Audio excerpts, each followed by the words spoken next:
Here's the ugly truth. Hollywood spent July 2025 lighting money on fire and called it entertainment.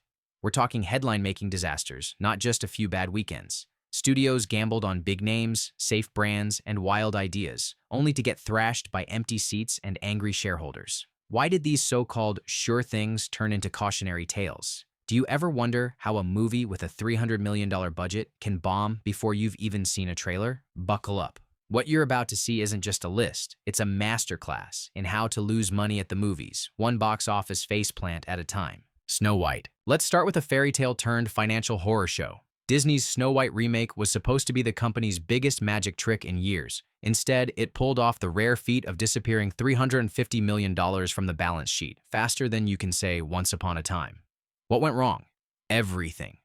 The project started out bloated, with a $180 million budget that ballooned to nearly double after endless rewrites, reshoots, and a PR meltdown nobody at Disney saw coming. It all began when Peter Dinklage, cast as one of the dwarves, slammed Disney in public interviews for the old-fashioned approach to the classic characters. That triggered a domino effect. Suddenly, the dwarves were out, replaced by some strange CGI creatures that looked like rejected sidekicks from a low-budget video game. Disney thought they were playing it safe. Turns out, they alienated both traditionalists and modern audiences in one shot. Then came the marketing campaign, which felt more like damage control than excitement building. Every interview with lead actress Rachel Zegler turned into a minefield, with more headlines about controversy than the film itself. By the time Snow White limped into theaters, the story was no longer about a magical princess, but about Hollywood's inability to read the room. The numbers? Brutal. Analysts pegged the break-even point at nearly $800 million worldwide. By mid-July, insiders were whispering that the film wouldn't even crack $250 million. That's not just a loss, that's a full-blown disaster that left Disney scrambling for excuses and scapegoats. The blame game went public, with Zegler herself getting thrown under the bus as the face of the flop. Fans, meanwhile, voted with their wallets and stayed home. This wasn't just a miss. This was the kind of faceplant you replay in slow motion. Disney's attempt to repackage a beloved story for modern times became a textbook lesson in how not to manage a blockbuster. Snow White's legacy for 2025, being the most expensive box office bomb of the summer, and maybe the year. Not every fairy tale has a happy ending. Alto Knights. Next up, let's talk about a movie that wanted to resurrect the glory days of gangster flicks, but instead became a cinematic cold case. Alto Knights was the kind of project that makes studio execs salivate on paper. Legendary director Barry Levinson behind the camera, a script by the same guy who wrote Goodfellas, and Robert De Niro playing not one, but two real-life mob bosses. What could possibly go wrong? Apparently, just about everything. The premise sounds like award-season gold. De Niro as Frank Costello and Vito Genovese, childhood friends turned deadly rivals in the New York underworld. Double the De Niro, double the drama, right? Wrong. The double role trick didn't just confuse audiences, it straight up irritated them. Reviews panned it as gimmicky, distracting, and about as natural as spaghetti with ketchup. Even fans of mob movies threw up their hands. But it wasn't just the casting. The marketing push was clumsy and old-fashioned, banking on nostalgia for a genre that just isn't pulling in crowds anymore. Younger viewers weren't interested, and older moviegoers, they stayed home and re-watched The Godfather for the 100th time. As one industry critic quipped, Alto Knights made mobsters look like a hit compared to this. Then there's the money. The movie cost $60 million to make, a number that could have funded a dozen festival favorites, or, as insiders joked, a new season of Better Call Saul. But in July, it barely scraped together $8.9 million worldwide. That's not just a flop. That's a career red flag. Warner Bros. Execs reportedly ignored warnings from their own people who begged to dump it on streaming instead of risking a theatrical disaster. Now, they're spinning tales about finding an audience on digital, but no one's buying it. The bottom line? Sometimes you can have all the right ingredients, talent, pedigree, and budget, and still serve up a dish no one wants to eat. Alto Knights tried to bring back the mob movie glory days, but ended up making movie history for all the wrong reasons. If you want a lesson in how to lose $50 million in slow motion, just watch the box office receipts. This is one crime story that flopped harder than a getaway car running out of gas. Black bag. Sometimes a movie seems so bulletproof on paper, it's almost shocking when it goes down in flames. Enter Black Bag, a slick, stylish spy thriller with an Oscar-winning director, a script from a real espionage consultant, and a cast that most filmmakers would kill for. Steven Soderbergh directing Michael Fassbender and Cate Blanchett as MI6 agents, Naomi Harris, Pierce Brosnan, and a 93-minute runtime that promised not a second of bloat. Critics even handed it a sparkling 96% on Rotten Tomatoes before the public saw a single frame. But here's the thing. All the ingredients in the world can't make a hit if nobody shows up. Black Bag crashed and burned harder than a spy's cover getting blown in the first act. The plot itself wasn't the problem. Fassbender's character is an intelligence agent whose wife, played by Blanchett, may or may not be a traitor. Add in a deadly cyber weapon, a room full of possible moles, and you've got a recipe for high-stakes tension. Soderbergh keeps things moving at a brisk clip, delivering an adult thriller that feels more Tinker Tailor than Jason Bourne. So, why did it flop?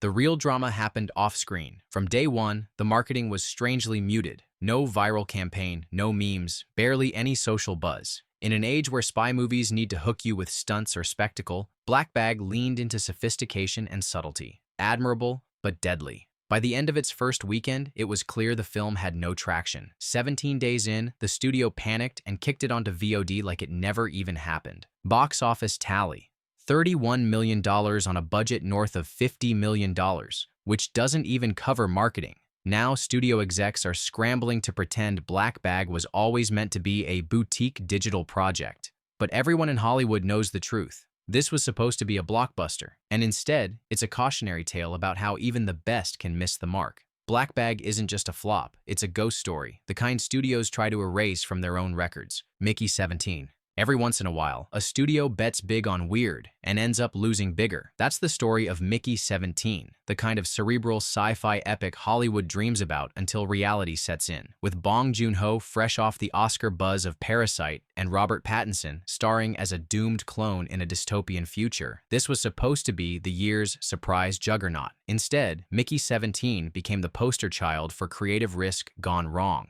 The setup had everything.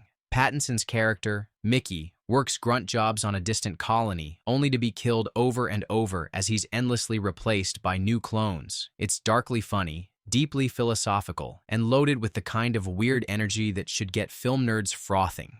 Critics adored it, praising Bong's ambitious world-building and Pattinson's off-kilter performance. Warner Brothers ponied up $118 million for the film itself, then dumped another $80 million on global marketing, including a jaw-dropping $4 million ad buy during the AFC Championship game. And what did they get for all that? 17 days in, they had their answer. Nothing but a financial crater. Word of mouth was ice cold. CinemaScore gave it a flat B, which is the cinematic kiss of death for anything this expensive and original. The audience didn't know what to make of it, and Warner panicked. Within 3 weeks, Mickey 17 was booted from multiplexes and quietly shuffled off to streaming, hoping someone, somewhere, might stumble across it at 2 in the morning. Total take, $42 million, less than a quarter of what was spent. No amount of critical praise could save it from the black hole of audience indifference. If there's a lesson here, it's that even the best filmmakers and boldest ideas need a plan and a little bit of luck. For everyone involved, Mickey 17 was a masterclass in how to burn cash in style and still miss the mark by a mile. Wolfman, Universal's latest monster reboot, was supposed to give horror fans something to howl about. Instead, Wolfman slunk into theaters in July and got chased right out by a mob of bad reviews, weak ticket sales, and some of the worst buzz of the summer. On paper, it had all the pieces. Lee Wannell, fresh off the success of The Invisible Man, a modest $25 million budget, and Julia Garner stepping into the lead as a tormented, newly bitten werewolf. Sounds like a recipe for success, except the only thing this movie sunk its teeth into was its own foot. Let's get the good stuff out of the way. Some critics liked the old-school practical effects, and a handful even praised the throwback tension. But that's where the compliments ended. Most of the feedback was blistering. Dialogue that would embarrass a soap opera.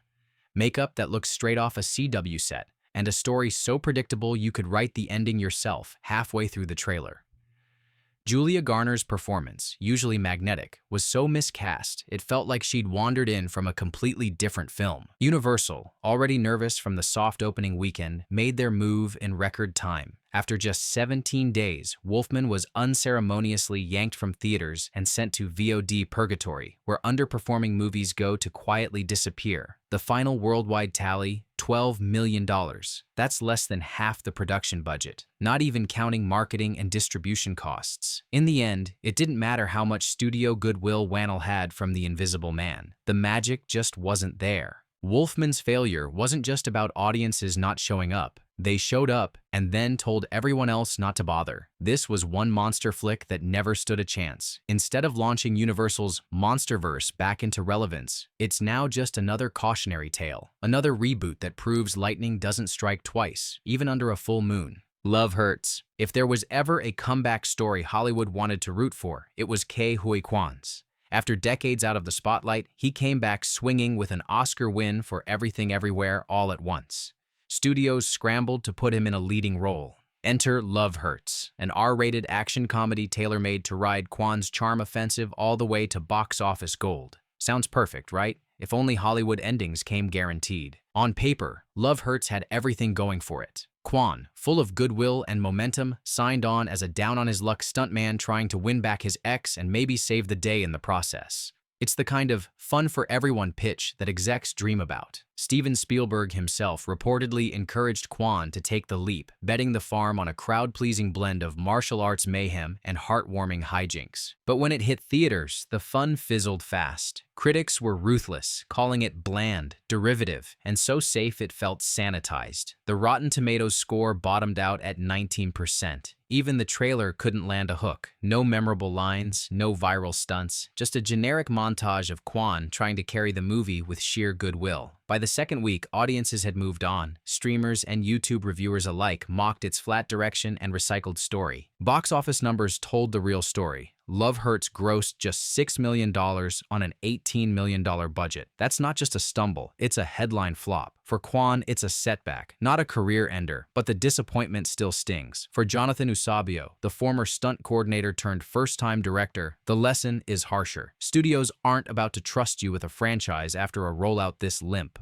Hollywood can be brutal, and Love Hurts proved that even the best comeback narrative can get crushed under the weight of expectations. The movie's tagline said it was action with heart. Too bad it had neither the punch nor the pulse. Magazine dreams. Sometimes a movie is doomed long before it ever flickers on a screen. Magazine Dreams was that kind of lost cause, a film haunted by off-screen drama and corporate cold feet. In another world, it could have been an Oscar-bait indie, an intense character study about an aspiring bodybuilder and his struggle for acceptance, starring Jonathan Majors. But the moment Majors' personal scandals broke in 2023, the film's fate was sealed. Hollywood, always allergic to bad press, dropped it like a hot potato. Originally set for a buzzy 2023 release, Magazine Dreams ended up stuck on a shelf for more than a year. By the time it limped into theaters in March 2025, it was a PR headache everyone in town wanted to forget. Major's legal troubles, including a high-profile assault conviction, turned what should have been a breakout moment into a full-blown media nightmare. Marvel fired him from the next phase of their universe, and Disney removed the film from its calendar, hoping the problem would solve itself. But movies don't just disappear. A small indie distributor finally picked up Magazine Dreams and quietly dumped it into theaters with no promotion, no interviews, and not even a real trailer campaign. The result? Total box office, $1 million on an $8 million budget. Most moviegoers never even saw a poster. For the few who did catch it, the movie itself wasn't terrible, just overshadowed by everything that happened off-screen.